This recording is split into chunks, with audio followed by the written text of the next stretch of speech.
I think it's a daily thing.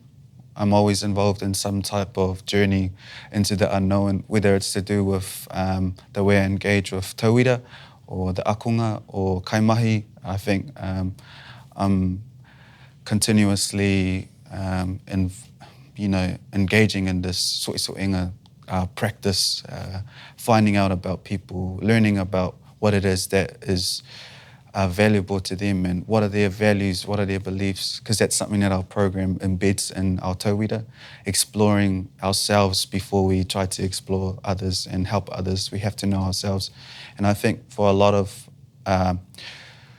tauira that are in our social work program or social services program, that's where they can find true healing for themselves and for the whānau that they're working with.